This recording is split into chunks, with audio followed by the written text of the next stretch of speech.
Hey tubers, welcome back for another adventure.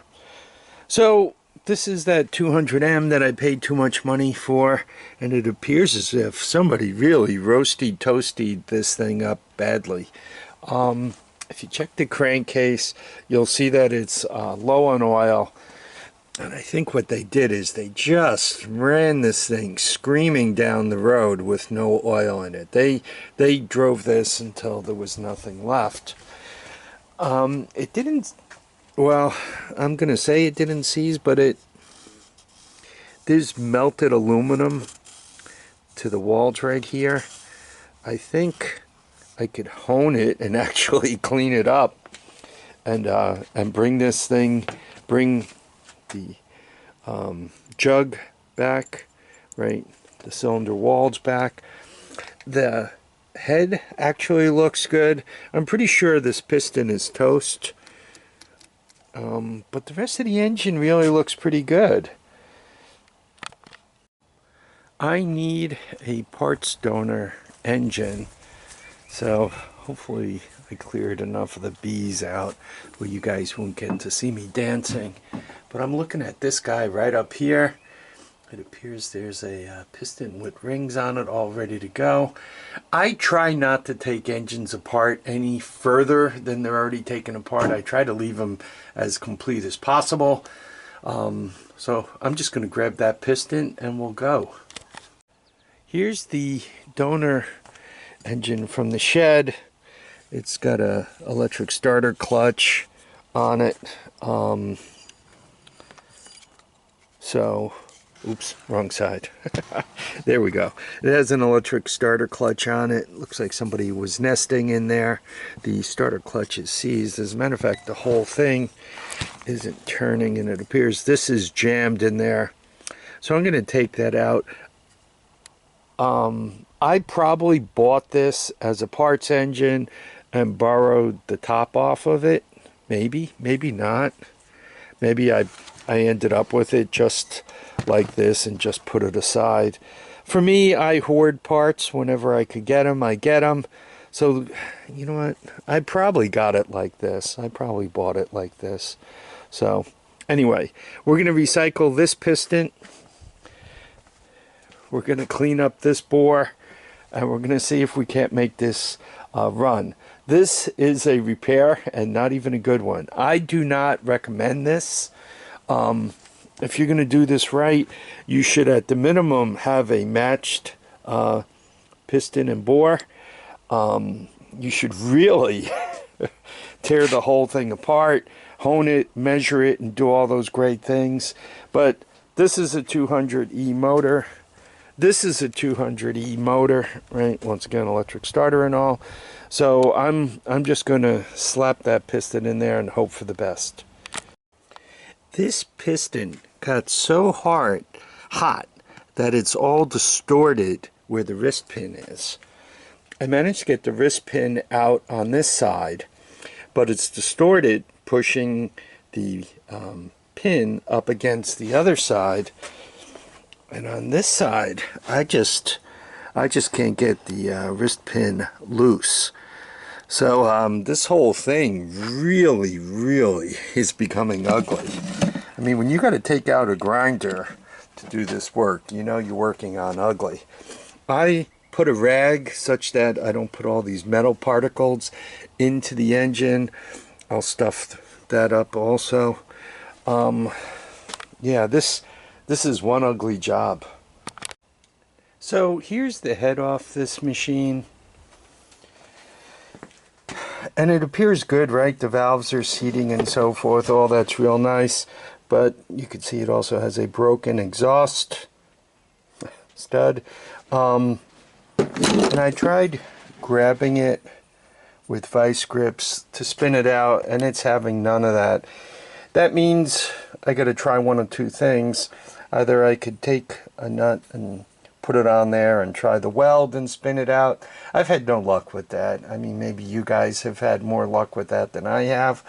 Or you could kind of grind it flat, center punch it, drill and tap. All those things are possible. I've had more luck with the drill and tap version, though I have a tendency not to remain parallel with this one, with the remaining attachment. So given that, I'm gonna just put this aside for a few minutes and let's go dig out another one. Bought this box of parts over eBay a few years ago, and there's this guy in here which appears to be complete, including the exhaust manifold. And then I have any others? No, that looks like it. Then I have this guy that once again looks complete. It's a little cleaner. I'm going to check out the spark plug on this. You know, transferring the intake manifold is a pest. Sometimes you snap a bolt off and that puts me right back where I am now. So let's, rather than transfer the other one, let's go with this guy.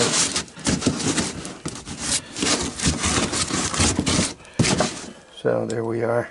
Just enough space for mice to get in and out. Anyway, so I'm going to clean this up, make sure I have no bad leaks or anything. Clean the studs up, and let's go with it. Check it out. The aluminum actually melted right onto the cylinder wall. Boy, that was one ugly situation when you get an engine to melt down like this. So out with the old, and yeah, I had to grind it loose to get it apart. So here's the old one, and here's the new one. New, used horribly. I just cleaned it up really well. By the way, if you are recycling a piston or even putting a new one in, make sure all the oiling holes, all the rows and places of oiling holes are clean. Also, oil it before you put it in, right? Don't go with dry. Anyway, I cleaned up the bore, and hopefully I'm showing this to you in such a way that it makes sense. Yeah, I think that looks good. I mean, there was a lot of like aluminum pieces, right? Like that guy. So I'm happy. It looks like I'm going to be able to save it. So I've cleaned up the gasket surfaces. Yeah, this is a really nasty repair. I'm not sure what kind of shape the engine's in because it was run without oil. So I'm trying to put as little as possible into it. I really don't want to fire it up and get the old piston knock surprise. Though it seems tight, and even in there where the wrist pin goes seems pretty good. So I think I might go with Harvey's luck and put it together.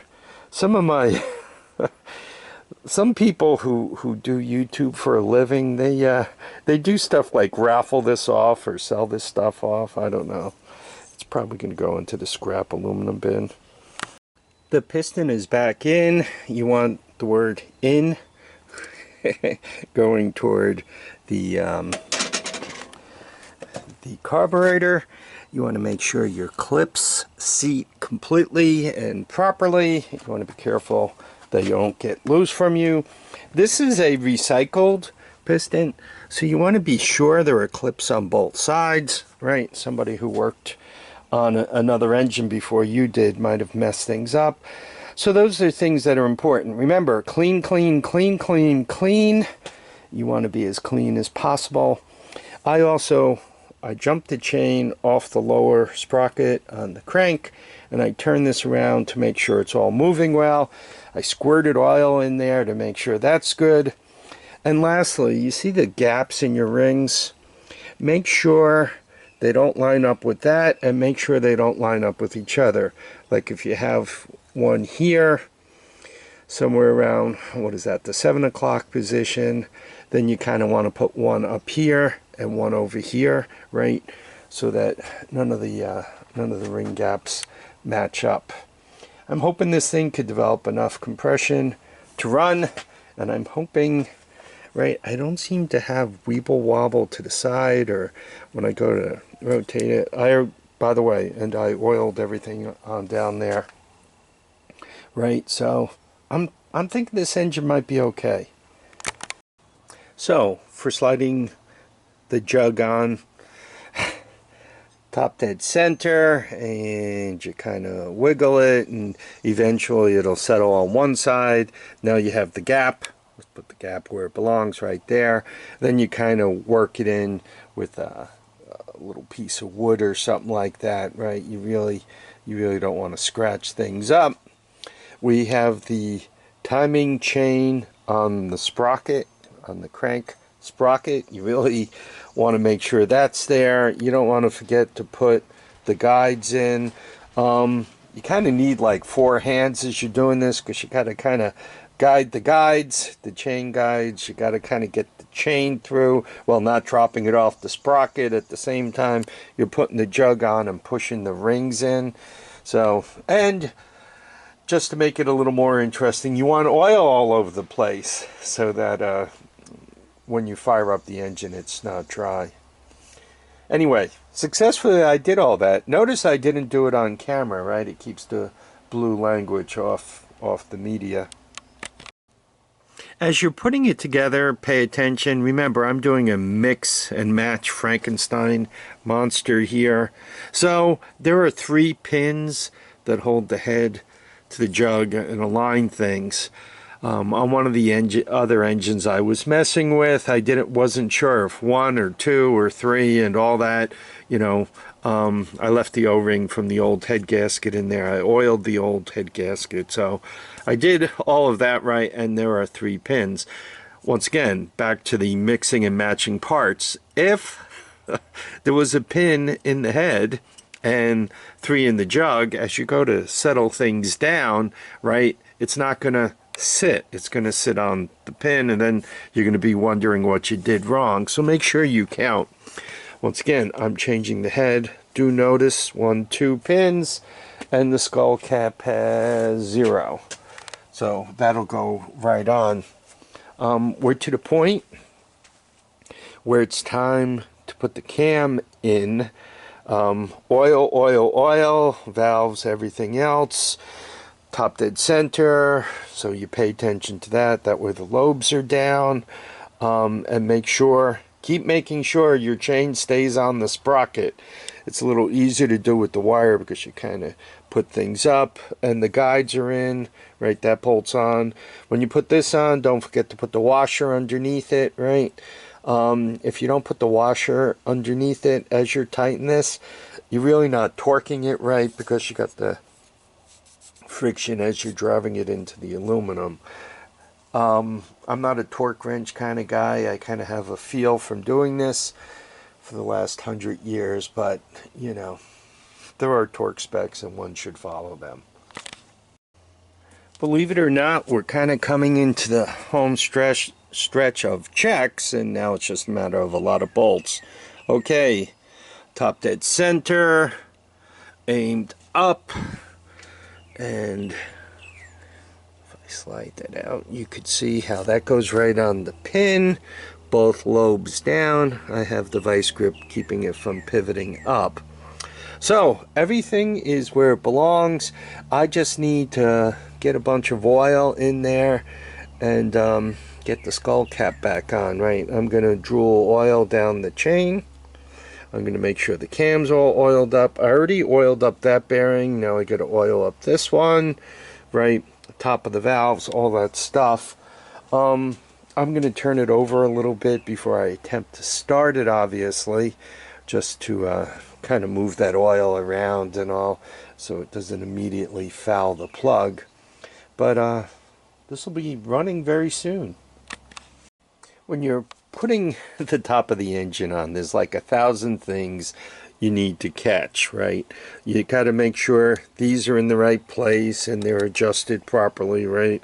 You get all the bolts in, torque them down. Want to make sure you stay at top dead center, right? I made sure the lobes were down. You make sure this thing doesn't get stuck Right? So there's like back to the 1,000 hands. But do check, you know, top dead center, always important. Your valves are adjusted properly after you put it all back together again. Important. You get all the hardware in. You make sure the washers are underneath these, otherwise they don't torque properly. You put the little pin in. You put the advancer on here. You get the bolt and the washer. Right? All these things, so important. I want to do a quick compression test on it to see if it has the potential to run. Do remember that we really Frankenstein this thing.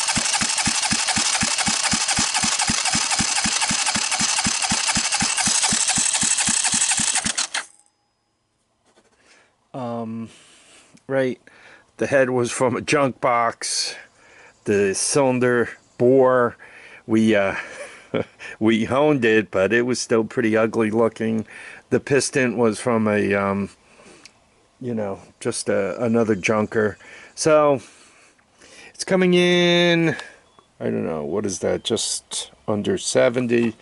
I bet you she'll start. Okay. I got this all set up for a cold start, and boy, this is sketchy, right? I got gas in it and so forth. So let's see what I mean. This is cold start, right? This is a let's see what happens. Choke is set. I got to set up the camera, right? I got to make sure I have at least one hand to reach out and grab this thing should it try to leap off this less than stable situation. Let's give it a try. Choke set, CDI box on. Try not to get electrocuted.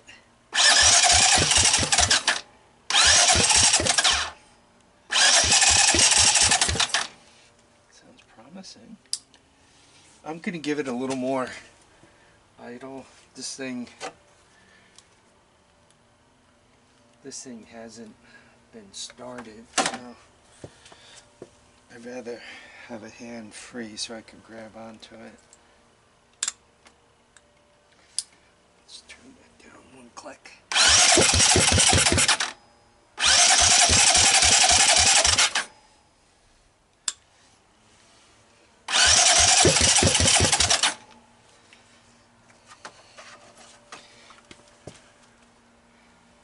Yeah, this is sketchy.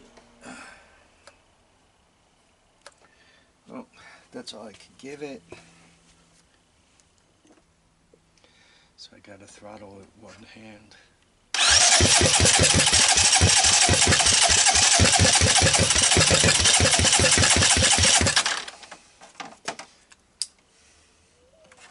Maybe, maybe not.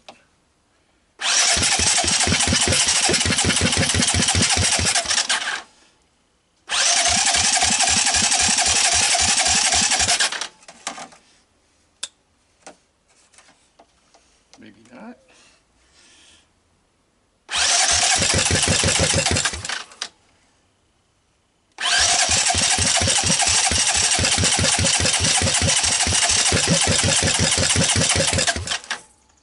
So close. Doesn't have a lot of compression. That might be where it's having trouble.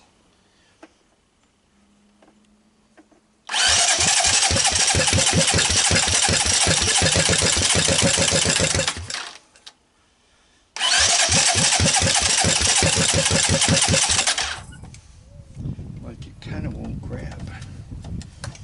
I also have that air cleaner on there. I don't know if that's helping or hurting.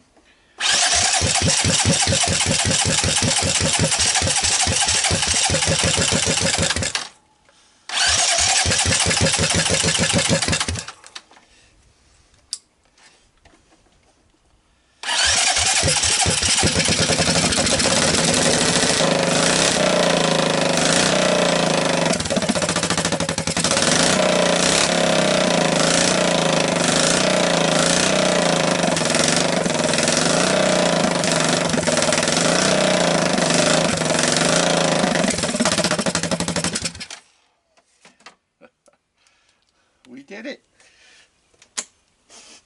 Doesn't smell very good, but we got it started. Just for a laugh, I want to give it another compression test. I'm going to pull the slide out of the carburetor and do a quick compression test. Then we'll wrap up this video. So my experience is after the first start, normally the compression improves.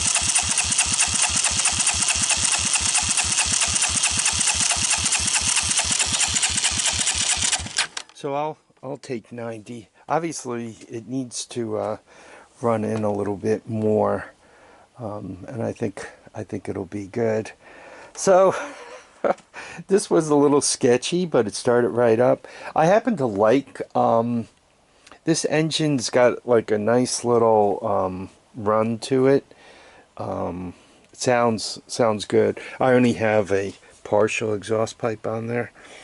But it sounds good. It's kind of got a nice way about it. The older 200 cc's were like this. I think maybe the cams were a little milder, or the timing was a little easier on them, or compression perhaps a little lower. But they had this nice little sound to them, and this one does have that sound. So I do like that. I like this engine, so this engine is gonna go back on this frame, and we'll get it out for a ride. That'll probably be the next time you see this. This is that other 200M. You can tell it's got the nicer front fender. This is the engine that had the bad head gasket, right? The popped head gasket. It also has the high compression Wisco piston in it, oversized. You guys aren't going to like me saying it, but I don't like this engine. I'm not sure the game with it, but I'm just not in love with it. It does start, run, move. It shifts, but I'm just not in love with this engine. Probably the one down in the driveway sounds better. So at some point, you guys might see it get swapped into this one. Yeah, or maybe I should swap the other engine into this. I'm not sure, but yeah, I just don't like this engine. It was probably when it tried to tear the rope out of my hand that I got cranky with it. This also needs to all come apart because the starter gears are no good. But it's a running engine. I would have ridden the heck out of this as a kid, but as an adult, I just don't like this engine, and it'll probably get swapped out. No, I'm not sending anybody parts. I want to thank everybody for dropping by to watch and comment and subscribe. Please remember, feet down, heads up, and get out there and enjoy each and every day. Bye now.